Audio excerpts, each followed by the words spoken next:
What is up, DTube?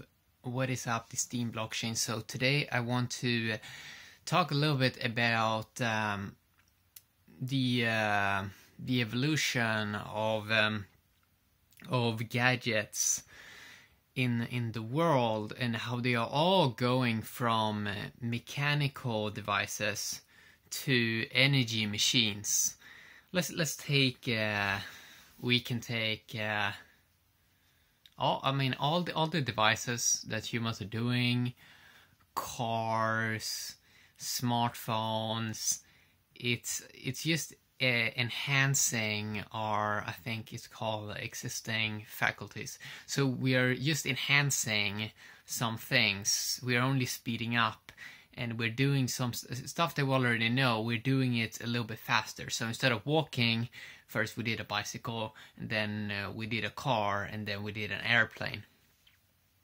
So let's take this smartphone and look at how it is becoming an energy machine. It started off as a mechanical machine. You just go back to the 80s or even further back. It was more of a mechanical machine.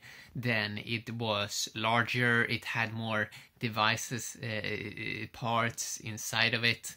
But now it's getting smaller and smaller and smaller and can do more and more and more because microchips are getting smaller and all that. So it's more becoming an energy machine. We can even look at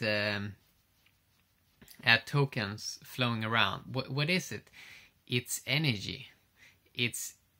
Everything is moving towards efficiency. So the ideal is that we have the best external energy machine.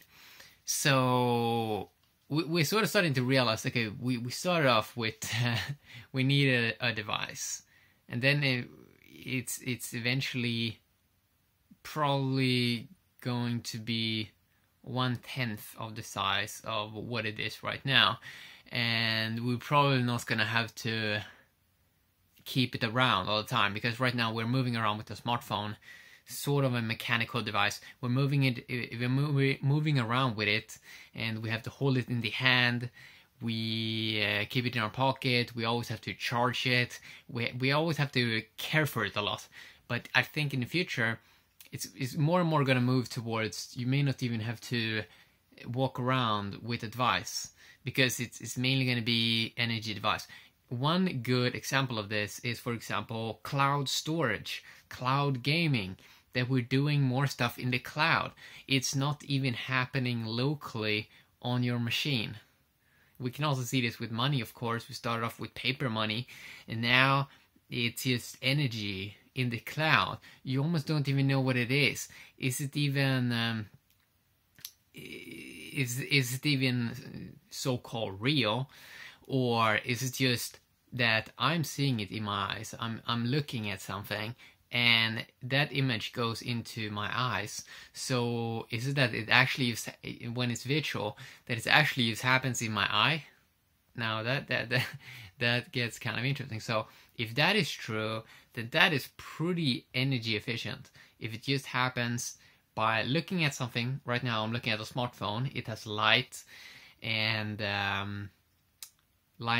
colors, but it's just a few simple elements that can do trillions in variation of colors and sort of effects of what you see on a screen. It is kind of interesting, but it's totally moving towards an energy machine, which means it's eventually going to, if it's just energy, it's not going to be something that a person really has to go and pay for.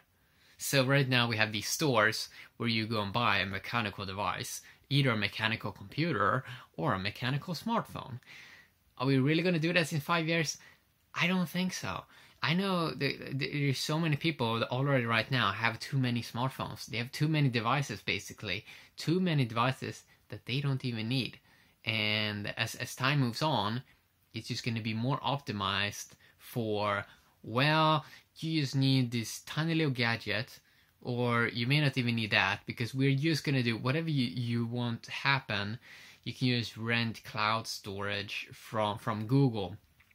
So I want to talk a little bit about the interesting aspect of this, that what we're doing is pretty fascinating.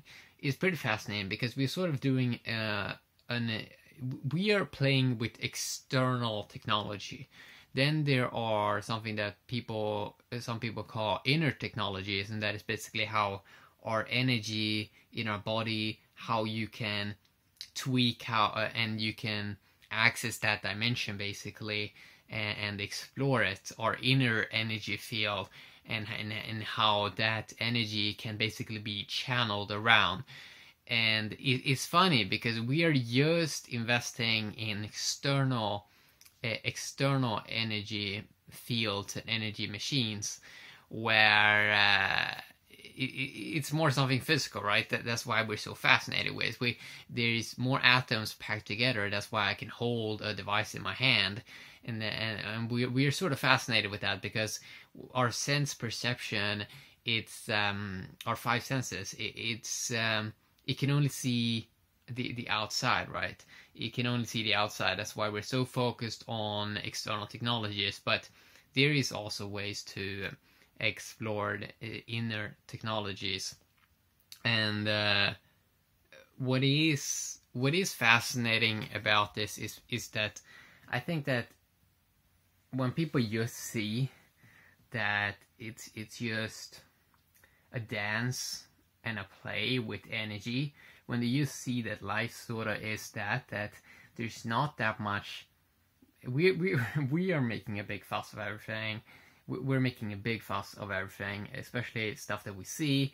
But when you just see that it sort of is a play of energy, just a play of energy and consciousness, that gets interesting, because it's going to change how people relate to these devices, where they see that if they can just channel energy and just focus on the energy aspect of do whatever it is that they want to do.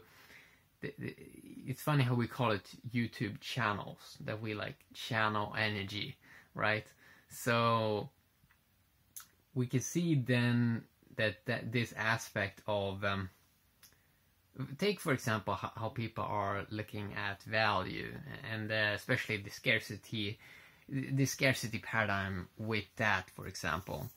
And if we just look at it, okay, well, do we have an energy scarcity? We don't really. I mean, energy is just shifting around, okay?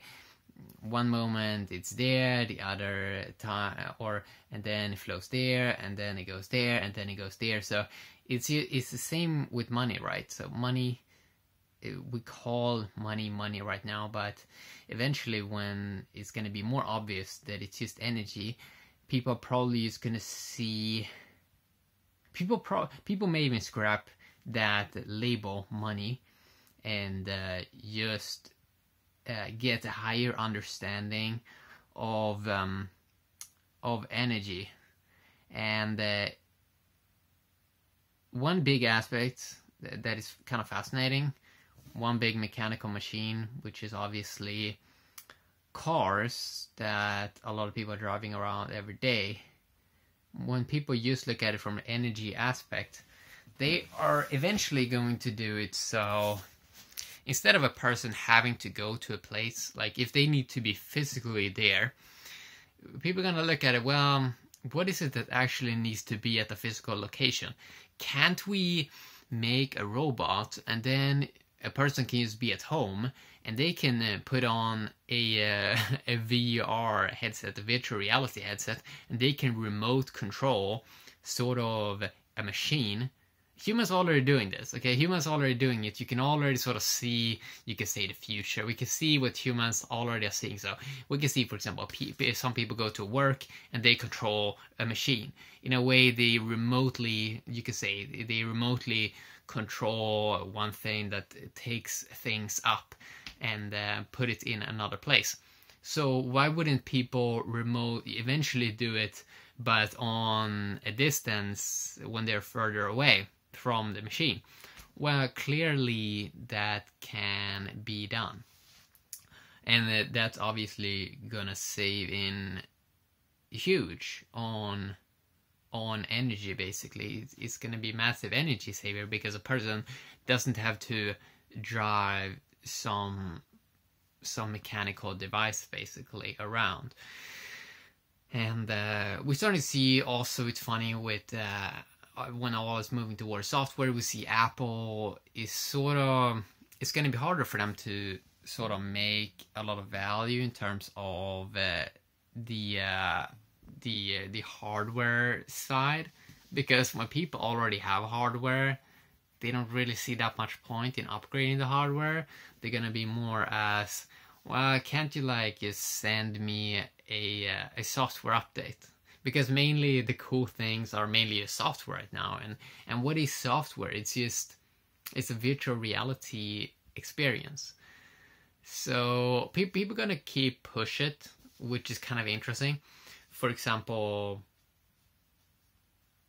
we can see how, for example, yeah, you can go and you can get tokens, but eventually people are going to see, well, can I just not have a little small image in my eye? For example, instead of having a smartphone, maybe they can have a small gadget that can see a little bit of a screen and it has an internet connection, and then they can sort of play games, or they can monitor something with their eyes and sort of see what's going on, and they can sort of save in massive amounts of energy there, and then they can sort of see, well, what should I do with this energy? How should I try to reinvest this energy?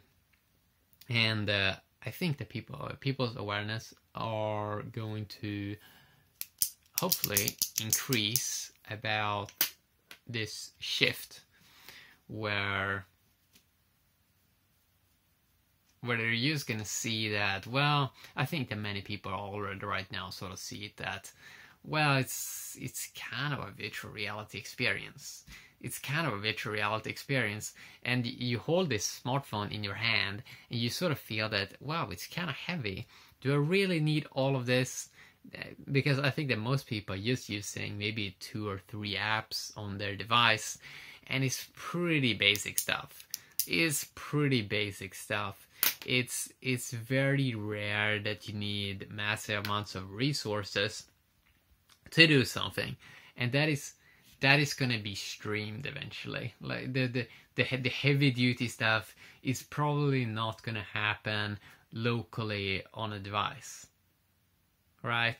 So it's going to be interesting to see how people are probably going to have less gadgets around, because there's not really going to be that much of a point when it's moving towards software, and when mechanical devices are just turning into efficient energy machines. And it's just that we can do more stuff. With the same gadget, and that is kind of epic. Actually, it is very cool, because the human's going to be like a walking mining human, and a person is basically going to be an operating system.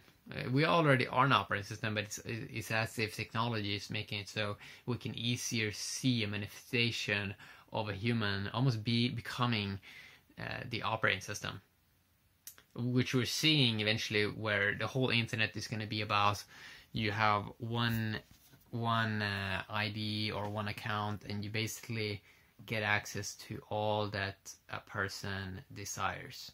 Okay, so I wanted to talk a little bit about that, because it's very fascinating to live in this time, and seeing that what we're seeing is just energy. And that's pretty interesting, and also seeing it really, why are we having all these devices? We don't really need that many devices, right? To basically do the same thing, which is kind of cool. We thought we needed a bunch of mechanical devices, and they're still kind of useful. We can do stuff with them, but it just gets easier and easier, and yeah, we just need AI now. We just need AI and then it's gonna become really, really exciting. Yeah, I wanted to talk a little bit about that. Hopefully you enjoyed. Have an awesome day, DTube and the same blockchain. Bye bye.